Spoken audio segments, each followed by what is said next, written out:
संतुलन के साथ और हर पल मुस्कुराते रहते हुए आपने सदन को चलाया। इसके लिए आप अनेक अनेक अभिनंदन। मैं भी उन सांसदों में से एक था जो पहली बार आए थे। न मैं इसकी ज्योग्राफी भी जानता था, न किस गली से कहां जाते हैं वो भी पता नहीं था। बिल्कुल नया था और हर चीज को बड़ी जिज्ञासा से देखता था, ये क्या है, यहाँ क्या है, ऐसा सब देख रहा था। लेकिन जब मैं यहाँ बैठा तो ऐसे ही देख रहा था, एक बटन किस चीज के हैं, क्या है, समझने की कोशिश करता था। तो मैंने यहाँ एक प्लेट देखा। उस प्लेट पर, क्योंकि मेरी तो जानकारी है कि मेरे पहले 13 प्रधानमंत्रियों ने इस स्थान पर रह करके अपना दायित्व निभाया है, लेकिन मैंने प्लेट देखा, उसमें सिर्फ 3 ही प्रधानमंत्री के नाम है। ऐसा क्यों हुआ होगा? क्या तर्क होगा? जो लिबरल विचार के बहुत बड़े विद्वान लोग रोज उपदेश देते रहते हैं, वो जरूर इस पर चिंतन करेंगे और कभी न कभी हमारा मार्गदर्शन करेंगे। लेकिन यानी हर चीज मेरे लिए एक नई थी, जिज्ञासा थी, और उसी समय से मैं देख रहा हूं कि काम हमारा करीब करीब 3 दशक बाद एक पूर्ण बहुमत वाली सरकार बनी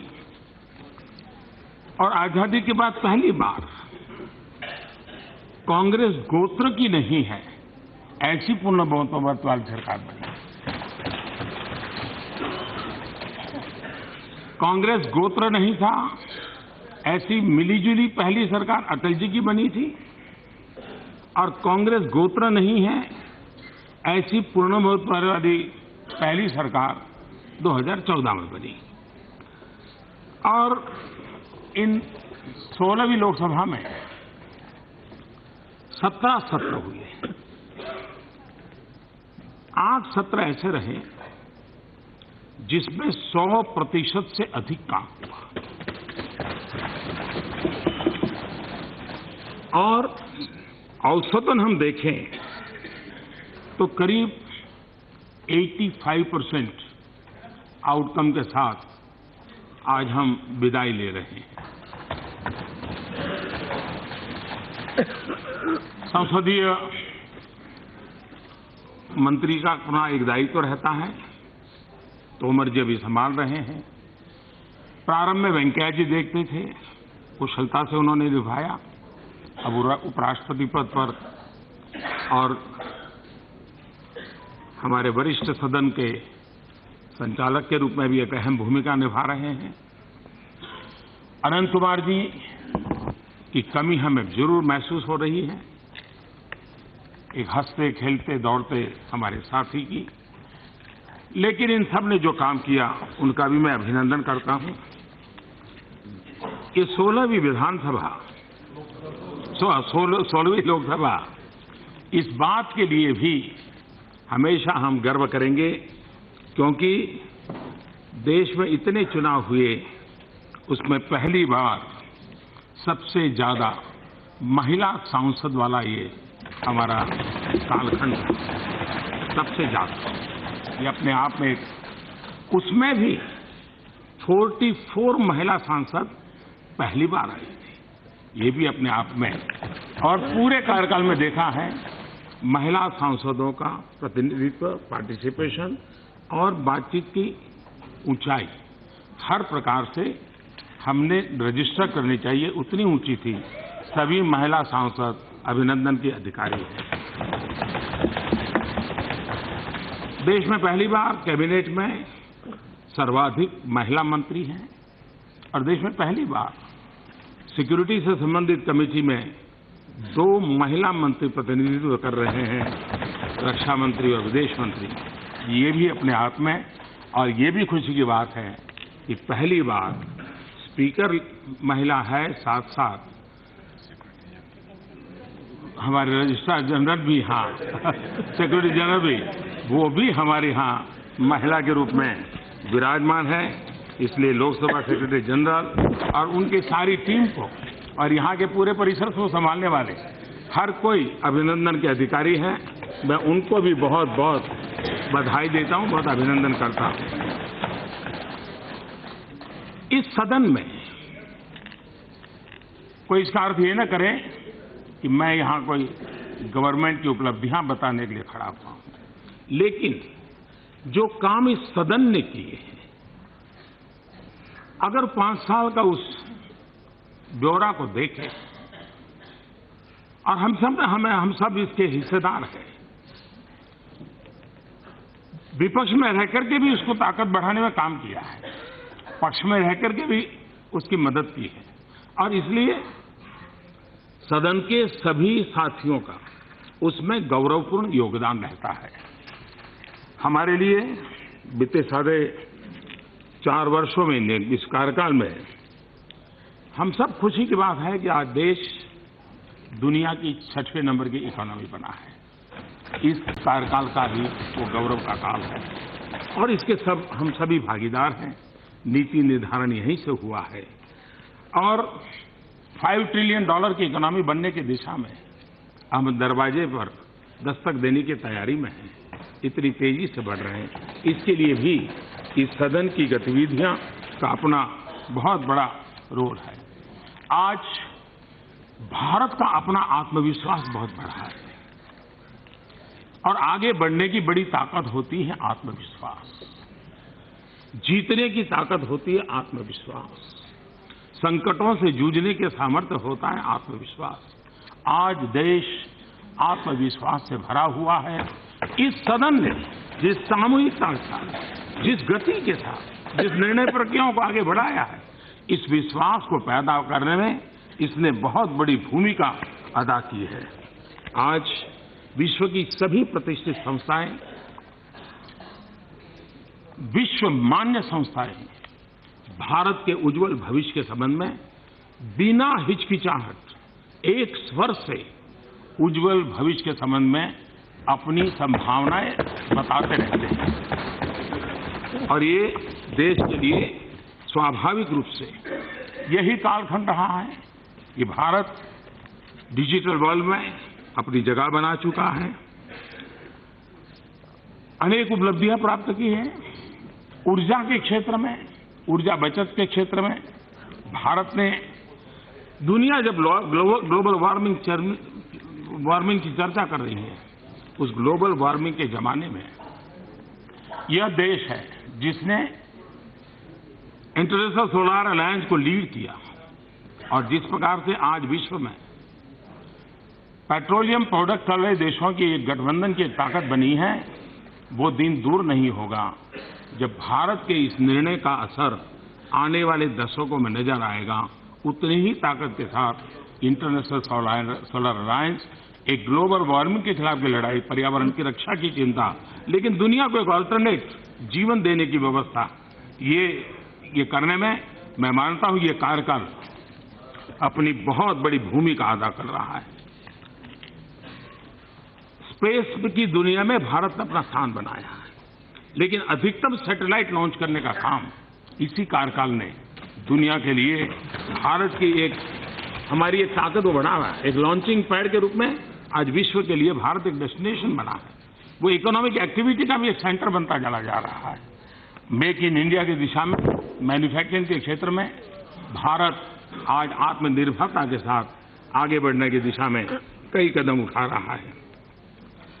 वैश्विक परिवेश में आज भारत को गंभीरता से सुना जाता है और मैं कभी कभी मैं कहता हूं, लोगों को एक भ्रम होता है कि भी मोदी हैं या सुषमा जी हैं, इसके कार्यकाल में दुनिया में हमारी इज्जत बहुत बढ़ गई है, दुनिया में वाहवाही हो रही है। और वो कहते होंगे लोग, लेकिन रियलिटी जो है वो और है। जिस रियलिटी का मूल कारण है पूर्ण बहुमत वाली सरकार। दुनिया पूर्ण बहुमत वाली सरकार को रिकॉग्नाइज करती है।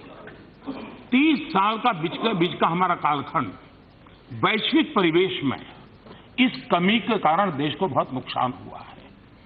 30 साल के बाद 2014 में क्योंकि जब उस देश का नेता जिसके पास पूर्ण बहुमत होता है, वो जब दुनिया के किसी भी नेता से मिलता है तो उसको मालूम है कि इसके पास मैंडेट क्या है और उसकी अपनी एक ताकत।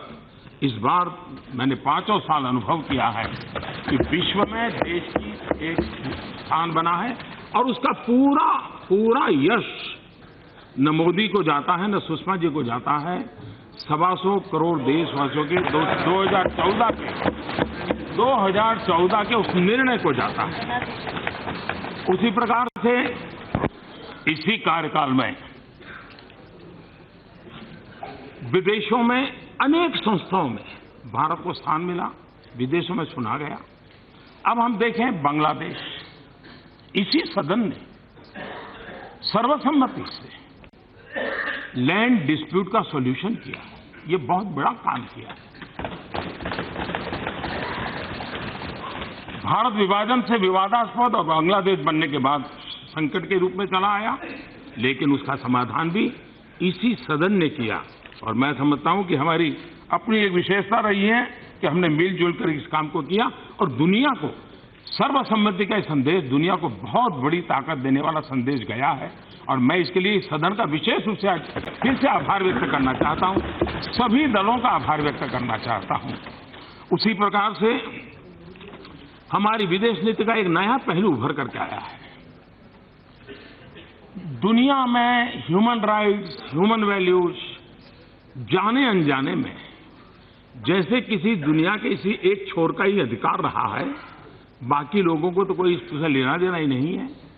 और हम तो जैसे मानव अधिकार विरोधी और इसी प्रकार की हमारी छवि बन गई, जबकि मानवता और वसुधैव कुटुंबकम की बात करने वाला यही देश, लेकिन न जाने कौन ऐसी छवि बन गई। लेकिन पिछले 5 साल में हम देखेंगे, नेपाल में भूकंप आया हो, मालदीव में पानी का संकट हुआ हो, फिजी के अंदर साइक्लोन की मुसीबत आई हो, श्रीलंका के अंदर अचानक साइक्लोन की मुसीबत आई हो, बांग्लादेश के अंदर म्यांमार के लोगों के कारण आई हुई आपदा मुसीबत झेलते रहते हो, हमारे लोग जो विदेशों में फंसे थे यमन में, उनको हजारों की तादाद में वापस लाने का काम हो, नेपाल में 80 देशों को हम लोगों को निकाल करके हमने उनको यहां सुरक्षित भेजा। मानवता के काम में भारत ने एक बहुत बड़ी भूमिका अदा की।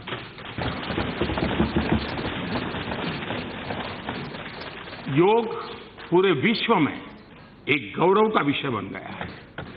विश्व में यूएन में अब तक यूएन में जितने रिजोल्यूशन पास हुए हैं, सबसे तेज गति से, सबसे ज्यादा समर्थन से अगर कोई रिजोल्यूशन पास हुआ है तो योगा के समय इंटरनेशनल योगा डे है।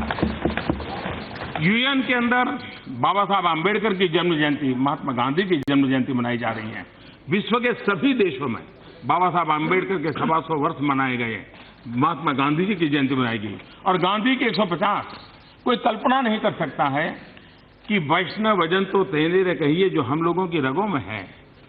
आज दुनिया के 150वीं जयंती के निमित्त दुनिया के 125 देशों के प्रसिद्ध गायकों ने वैष्णव वजन को उस रूप में गा करके महात्मा गांधी को बहुत बड़ी श्रद्धांजलि दी है। यानी विश्व में एक सॉफ्ट पावर को कैसे ले जाया जा सकता है, इसका एक उदाहरण हम आज अनुभव कर रहे हैं। 26 जनवरी को हमने देखा होगा, महात्मा गांधी को सेंटर में रखते हुए 26 जनवरी की झांकियां, सब राज्य ने किस प्रकार से गांधी को अद्भुत रूप से प्रस्तुत किया। यानी 150वीं जन्म जयंती और महात्मा गांधी को स्मरण करना। हमने इस सदन में, इस कार्यकाल में संविधान दिवस मनाया। हमने इस सदन कार्यकाल में बाबा साहब अम्बेडकर की 150वीं जयंती के निमित्त विशेष चर्चा की। हमने इस सदन में, इस कार्यकाल में यूएन के सस्टेनेबल डेवलपमेंट गोल के लिए समय दिया और सबने मिलकर के सस्टेनेबल डेवलपमेंट गोल के संबंध में चर्चा की।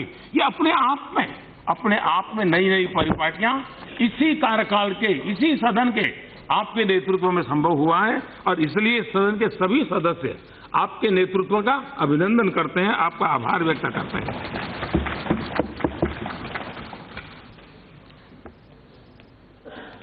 करीब 219 बिल इंट्रोड्यूस हुए और 203 बिल पारित हुए।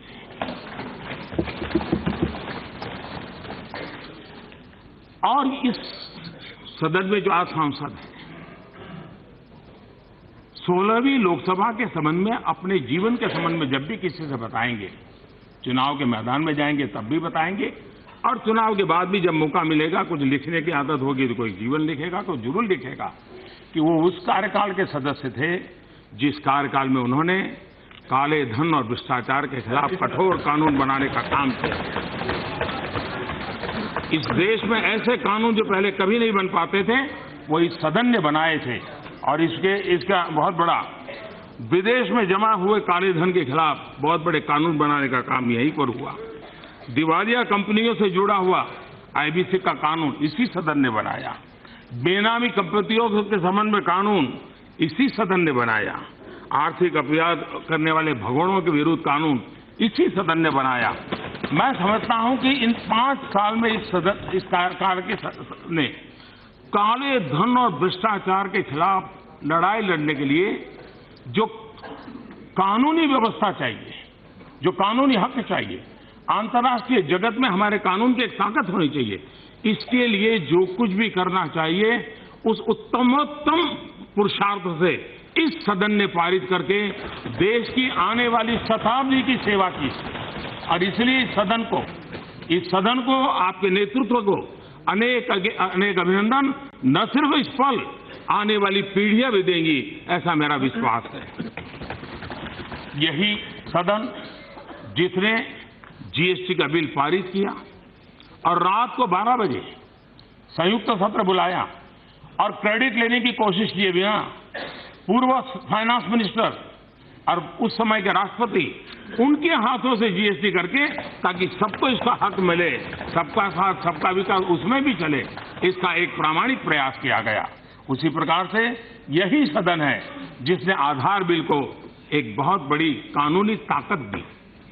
आधार दुनिया के लिए अजूबा है। दुनिया को ये देखा, इस देश ने इतना बड़ा काम किया है, विश्व इसको जानने की कोशिश कर रहा है। इस कार्यकाल के सदन ने इस काम को कर करके विश्व में बहुत बड़ा काम किया है।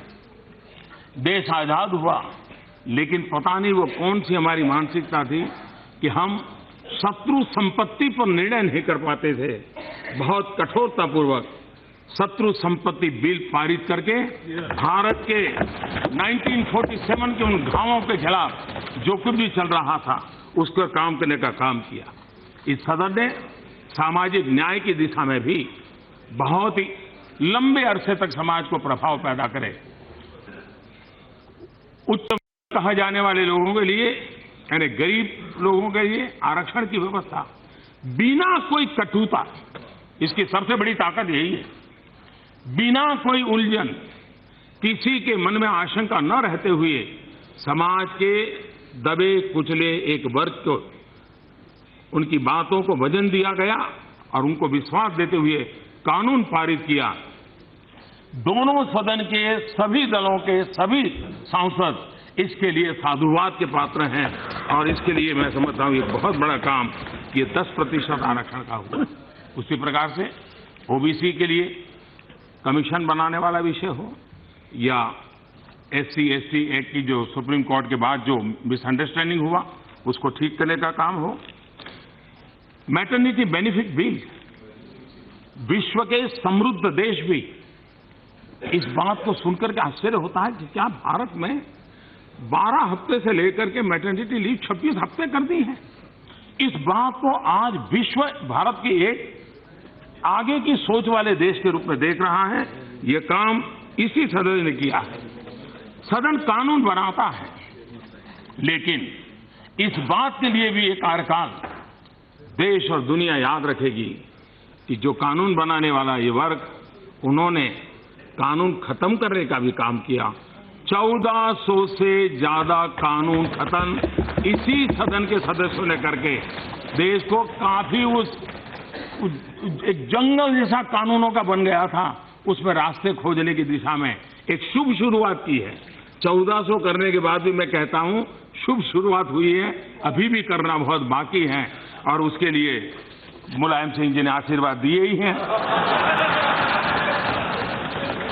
एक बहुत बड़ा काम एक बहुत बड़ा काम,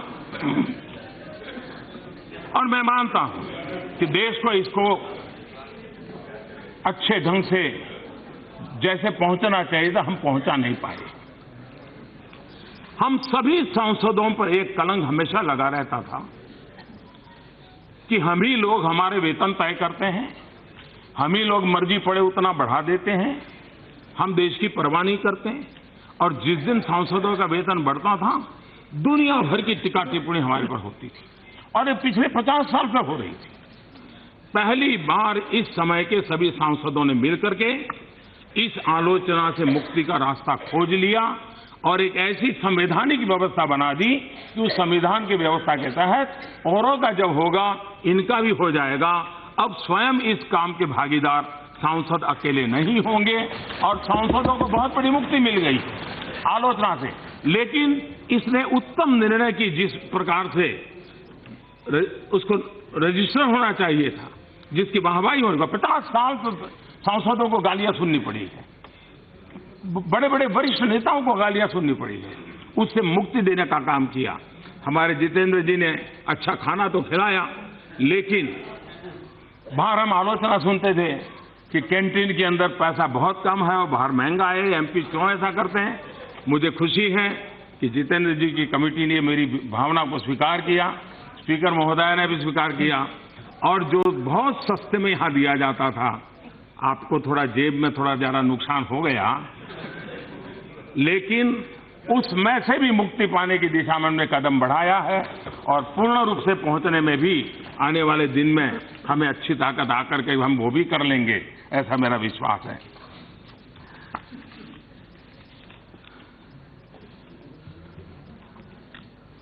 उसी प्रकार से इस सदन को और भी बहुत सी बातों का जरूर आनंद आएगा। हम कभी कभी सुनते थे भूकंप आएगा, लेकिन 5 साल का कार्यकाल का पूरा हो रहा है, कोई भूकंप नहीं आया।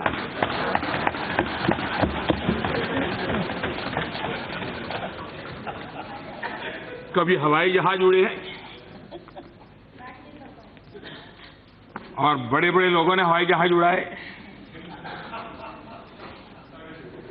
लेकिन लोकतंत्र और लोकसभा की मर्यादा इतनी ऊंची है,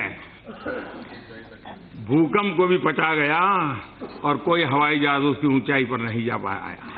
ये लोकतंत्र की ताकत है, सदन के पास।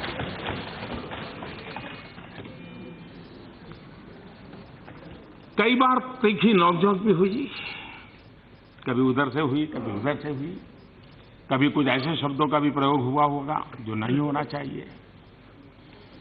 इस सदन में किसी भी सदस्य के द्वारा, जरूरी नहीं इस तरफ के उस तरफ के, इस सदन के नेता के रूप में मैं जरूर मिच्छामी दुक्कडम कहूंगा।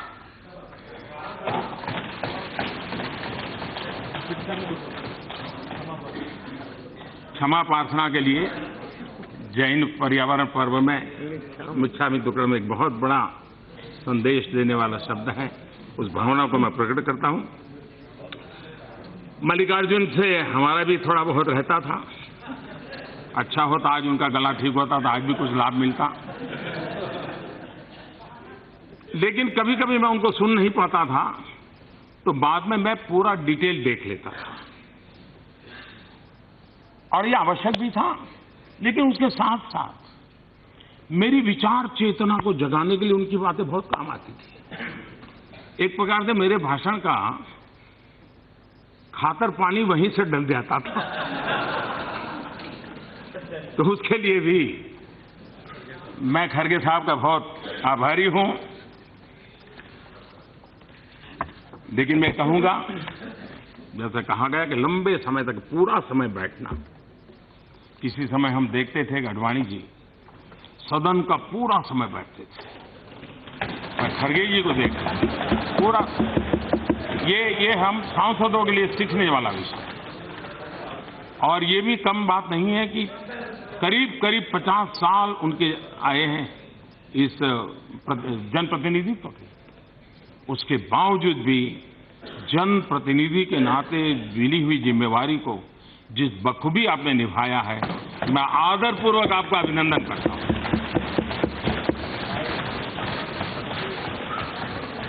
मैं पहली बार यहाँ आया था, बहुत सी चीजें नई जानने को मिली जिसका कुछ अर्थ ही जिंदगी में पता नहीं था। पहली बार मुझे पता चला कि गले मिलना और गले पड़ना में क्या अंतर होता है। ये पहली बार पता चला मुझे। पहली बार मैं देख रहा हूं कि सदन में आंखों से गुस्ताखियां होती हैं। ये आंखों की गुस्ताखियों वाला खेल भी पहली बार इसी सदन में देखने को मिला और देश की मीडिया ने भी बहुत को उसको मजा लिया। संसद की गरिमा बनाए रखना हर सांसद का दायित्व रहता है और हमने इसकी भरपूर सबने कोशिश की है। इस बार हमारे सांसद महोदय की टैलेंट का भी बड़ा बड़ा अनुभव आया। अभी से मैं एक दिन भाषण कर रहा था राष्ट्रपति जी के ऊपर, ऐसा अट्टहास्य सुनने को मुझे मिलता था इस सदन में। मैं जरूर ये जो एंटरटेनमेंट इंडस्ट्री वाले हैं उनको इस प्रकार के अट्टहास्य की जरूर है, तो ये यूट्यूब से इतना देने के लिए अलाउ कर देना चाहिए। शायद अच्छे अच्छे कलाकार भी ऐसा अट्टहास्य नहीं कर पाते होंगे जो यहाँ पर सुनने को मिलता था। उसी प्रकार से ऐसी वेशभूषा, और मैं हमारे टीडीपी के साथी नहीं है, लेकिन टीडीपी के हमारे सांसद नारामल्ली शिवप्रसाद जी क्या अद्भुत वेशभूषा पहनकर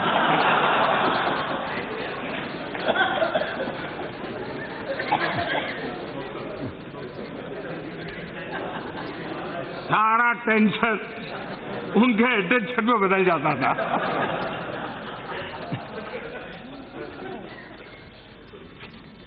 इन हंसी खुशियों के बीच हमारा एक कार्यकाल बीता है। मुझे से एक नए सांसद ने आप सबसे बहुत कुछ सीखा है। आप सबकी मदद से नया होने के बावजूद भी मुझे कभी कमी महसूस होने नहीं दी। आप सब साथियों ने सभी तरफ से सबने और आपके नेतृत्व में, आपके मार्गदर्शन में एक प्रथम पारी की मेरी शुरुआत में जो मदद की है, इसके लिए मैं आपका बहुत बहुत आभारी हूं। मैं आदरणीय मुलायम सिंह जी का विशेष रूप से आभारी हूं। उनका स्नेह हमारे लिए बहुत मूल्यवान है, सबके लिए मूल्यवान है। सभी वरिष्ठ जनों का स्नेह मूल्यवान होता है। मैं फिर एक बार आपको हृदय से बहुत बहुत बधाई देता हूं। इस परिषद से जुड़े हुए सभी स्टाफ के लोगों को भी अंतःकरणपूर्वक अभिनंदन देता हूं, जिन्होंने सभी सांसदों की देखभाल की, कार्य के लिए जो कुछ भी आवश्यक व्यवस्थाएं करनी पड़ती थी की।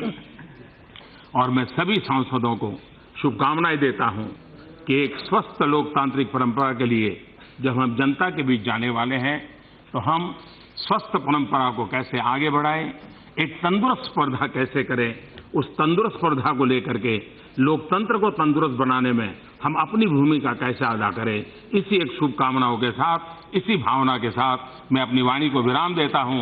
मैं फिर एक बार नतमस्तक होकर के इस सदन के सभी सांसदों का हृदय से आभार व्यक्त करता हूं। धन्यवाद।